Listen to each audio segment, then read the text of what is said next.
Maraming salamat. Narito po ang nagrereklamo si Chairman Erwin at ang kanyang inirereklamo si Eman. Ate Pia, Kuya Alan, si Eman at si Chairman Erwin. Magandang gabi sa inyo at salamat sa inyong tiwala. No? Hindi naman siguro kayo pupunta dito na wala kayong tiwala kay Senator Pia, kay Kuya Boy at sa inyong lingkod. Unang-una, Chairman, nagpapasalamat kami kasi bago ka pumunta at magkaso, binibigyan mo pa siya ng chance. Yes, sir. At nagpapasalamat naman kami sa iyo, Eman, kasi pwede mang hindi ka pumunta. Sabi mo, sige, magkaso kasi tingin mo tama ka, di ba? So, payagan niyo muna kami na himayin ng konti kasi magkaiba ang inyong statement. So, unang-una, yung sinabi niyang natural na maraming Villanueva ang bibigyan ng yero kasi marami naman silang Villanueva na nasunugan. Pero lahat naman daw na Pero sir, kung bibilangin po natin, ang bilang ng yero ay 100 pieces. Ang number of houses, if I'm not mistaken, mga nasa 50 plus eh. So, kung sa tigda-dalawa, sasakto. Eh kung mo binigyan mo lahat ng Villanueva, paano pa? Ano yung iba? So, ang sinasabi mo, Chairman, hindi nabigyan lahat? Yes. So, Eman. Kaya yung sa akin po, yung namigay po ng yero nandun mismo. Ngayon, nung pinamimigay namin yon, tinignan nila lahat ng listahan nun. Kaya nung pagtapos po namin pamigay yon, halos lahat ng tao nabigyan, wala naman po silang sinabi sa akin. Para lang sa akin din maliwanag, so lumalabas, he said. Sabi Yes. mo, lahat nabigyan, sabi niyo, hindi. So sa'yo, may nagrereklamo na hindi nabigyan? Yes may po. nagreklamo? Marami po, Ma'am Pia. Okay. At ikaw naman, hindi ka naniniwala na may nagrereklamo? Siguro yung parte na ibang nandun sa dulo, hindi man masyado apektado yun eh. Tapos buo na yung bahay nila, mayroong kakayahan. Yun na lang po ang hindi binigyan ng mga pastor. Isa ko pang gustong balikan. Sabi naman ni Eman Chairman, hindi daw niya alam na may meeting na yung pera doon na lang sa Abuloy. Pati yung iba hindi alam na yun ang usapan. Baka siya lang po yun. Kuya Alan, no? Merong tinatayong Homeowners Association ngayon. Tinanong ko sila kung kinausap nga lahat ng tao. Ang sagot naman sila, pumayag naman doon lahat hanggang dulo. Bago ako nagdesisyon na ibigay yung pera doon sa namatayan. Paano muna napunta sa kanya yung private conversation yun? Ang pagkakaalam namin, kumalat sa mga messenger. Tapos nagulat na lang ako, nag-post to, may nag-forward sa akin. So ikaw, Eman, saan mo nakuha yung pinost mo na yon? May nagpasa po sa akin. Yung chairman ng kabilang lugar, yun yung may organization, yung kasama ni na pastor. Pinorward ko sa kanya, screenshot.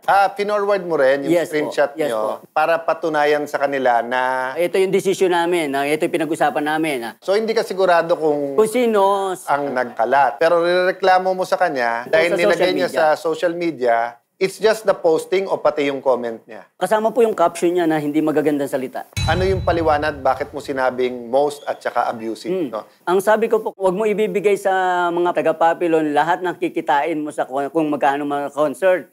Kasi most of them are abusive. But I have the ground why I did that. Dahil nga, may ginawa ito, yung distribution ng mga yero ay hindi ibinigay ng fairly sa lahat ng nasunugan. Pero kung yun ay binigay niya, hindi ako magsasalita ng ganun. Ibig sabihin, ang sinasabi mong most of them, Siya lang. Hindi mo pwedeng ikatwiran na maayos naman ang bahay niya. Nasunugan pa rin yun. Kahit maayos ang bahay, ang pinag-usap, fair. I agree sa'yo na siya, hindi niya pwedeng katwiran yon. Pero kung yung donor, kung yung magbibigay ay siya magsasabi na, Eman, ang bibigyan mo lang dito yung kailangan na, yung gawa na hindi, nasa donor din naman yon, Chairman. Kasi yun ang tinatawag na donor's privilege. Sabi ng batas natin, that's a civil code, may protection ang private communications. Kasi personal mo yan eh. So personal niyang kinikwento yon. Nagkaroon ka naman ng kopya, di offended ka. Yun lang, pinost mo na ngayon. So pinakita mo na sa lahat ng tao. May judgment sila ngayon sa kanya na, ang tingin niya pala sa mga taga-Papilon, most nag-aabuso. Teka, alamin niyo muna kung saan nanggaling yun. And alam niyo, utos ng Diyos yun eh. Na bago tayo mag-judge, bago tayo mag-accuse, sana alamin natin yung kabuuan. Gusto mong malaman nila yung katotohanan tungkol sa kanya, pero hindi nga kabuuan katotohanan ang malalaman nila dahil part lang ito, yung pinost mo. Yung tanong ko, magkaibigan ba kayo before this? Hindi. Dati po, nung mga hindi pa kami nakukulong. Magkaibigan kami. Tapos katabi pa namin yung mga pulis, nagsasalita po siya ng gano'n. Tsaka masakit po sa akin, nakaharap pa siya. Yung asawa ko, sinamahan lang ako eh. Yung pabiglang pinosas. Ang nagposa sa asawa mo, pulis, di ba? Pero yung galit mo, napunta na sa kanya. Pero Sa kanya ba nanggaling na hulihin mo yung asawa niya nang gugulo? May sinabi ba siyang ganon? Wala naman po. Ang sa akin lang, yung sama ng loob mo sa mga ganap, parang nabaling mo din sa kanya, kahit na hindi naman siyang may dahilan na posas yung asawa mo. Parang naging kasangkapan na po O, siya. pagkakataon mo to ilinawin din, Chairman, no? Ako, mediator lang, Kuya Alan, no? Yung pagkakaposa sa kanila, that is police matter. Tinawagan niya si attorney, inassist na siya ng lahat. O sige, sumama ka na, sabi kong gano'n, akong bahala sa iyo. Ibig sabihin na akong bahala sa iyo, wala ko sinabi, akong bahala sa iyo, hindi ka makukulong. May ginawa kang kalukuhan, natural. Magagalit sa iyo ang pulis. Kung ang tanod niya, murahin mo, magagalit pulis pa kaya. Ngayon, yung sinabi ko, akong bahala sa iyo, hindi ka sasaktan ng kahit... Pero ikaw ba dumiin sa kanya? Hindi po. Eman, anong nais mong sabihin? Wala naman pong ganong sinabi namin na nagmura kami. Kasi nakita ko nga po sa labas, ang dami nagtatakbuhan, yung mga nagbabasketball daw. Yung mga anak ko naglalaro dun, siyempre, para na rin po sa kaligtasan, sinara ko yung gate. Saktong-sakto, pagsara ko po, sinipa ng pulis. Tapos ano sinabi mo sa pulis? Nagulat po ako, natulala ako kasi pati yung anak ko tinamaan Sabi ko, sir, bakit naman ganun? Pwede naman po kayong kumatok. Papapasukin ko kayo. Yun lang po sinabi ko. Tapos, nilusob nila yung hanggang looban po namin. Wala silang warrant. Tapos, nung wala silang makita, kami na pinag-interest ang mag-asawa. Sabi ko, ba't ako sasama sa inyo Wala naman kaming kasama, sa loob lang kami ng bahay. Wala ka sa basketballan? Wala po. Hindi Wala ka po. rin naglalaro doon? Hindi po. Ang sa akin po, Wala. Kuya Alan, that Ito. time, ang inabot ko lang, yung naka-standby yung pulis ng matagal na, ilang oras na Pinuntahan ko, doon ako nag-coordinate. Yun lang ang nasaksiyan ko. Eto, we can only give you legal advice. Ang nakikita ko kasi, yung unang violation dito, yung sa civil code, na sinasabi yung privacy ng inyong communication. Ang problema, hindi mo matukoy ang nagkalat. At kung totoong kumalat muna bago pinost ni Eman, so ang point, ang makakasuhan mo dun sa privacy, hindi siya. So ang tingin ko, ang tinitignan mo siguro yung cyber libel. Yes. Okay.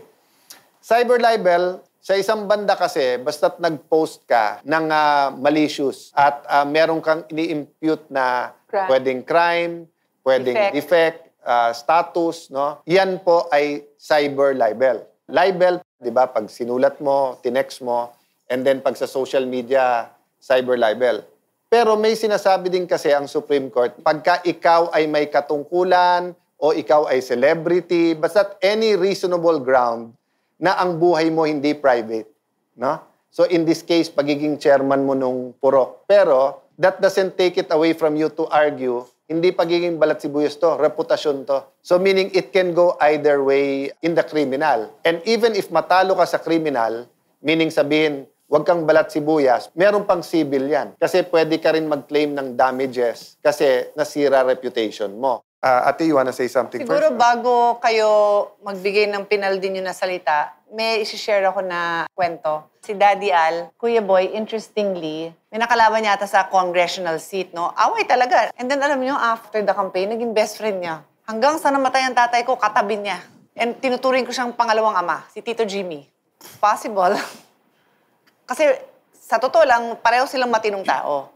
Pareho silang may balak lang naman na manilbihan sa bayan. Di ko alam ang background nyo, di ko alam kung may chance na maging magkaibigan. Just think about it. Pareho kayong pwedeng magpakita ng humility, then move on and show respect. Unahin na natin, Chairman. Sa akin po, kung kaya mo mag-public apology, it's up to you. Ngayon ang akin, respeto sana. Respeto sa authority, respeto sa lahat ng tao. Oh, Eman, yun ang galing sa puso niya. Marunong naman ako rumispeto ng tao Basta respeto lang po.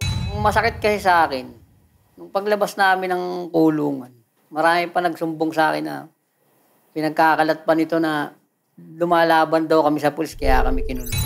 Ito lang ano ko sa'yo, no, Erwin. Kaya mo bang sabihin sa kanya na, I'm sorry sumama ang loob mo na akala mo ginito kita, pero hindi kita ginanon. Tanda mo, chairman ka ng hindi lang ng kapitbahay mo na gusto ka. Purok Yes. leader ka rin, chairman Yes. ka rin ng mga sumusuway And- at ayaw sa'yo. And ako rin, idadagdag ko, it is very easy to love somebody who is lovable. Okay. It is very easy to serve somebody who shows love and respect.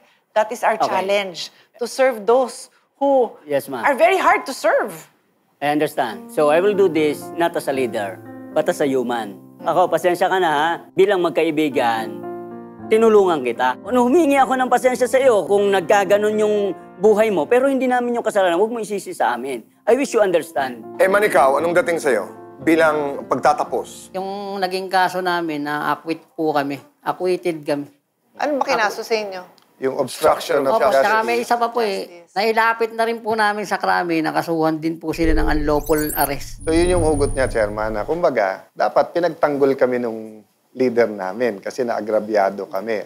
Ang iwanan ko sa inyo, magkapit-bahay kayo. Opo, totoo po. So you can be friendly rivals. Ako, dun ko sa nanay ko natutunan yon. Sabi niya, Alan, wag mong hintayin mag-sorry sa'yo kung kapatid mo man o kusino, kung yung paraan na gusto mo.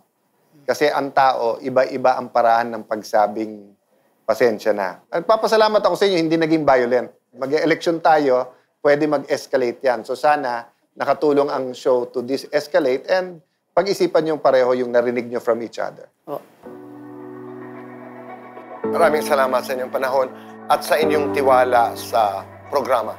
Usapang pamilya, usapang deposito sa bangko, usapang mga pamangkin na pumapasok sa usapan ng kanilang mga nanay, ito po ang ihihingi ng payong kapatid ng ating bisita sa pagbabalik po ng...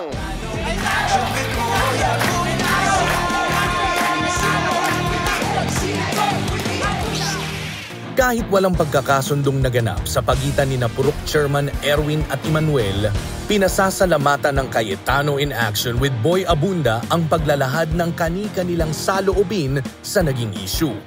Hangad ng programa na ang naganap na harapan ay umpisa lang para mabuksang muli ang komunikasyon nila sa isa't isa. At ang mga iniwang payo ni Kuya Alan at Ate Pia ay tumatak sa kanilang mga puso para dumating ang panahong permanenteng matuldukan ang kanilang alitan.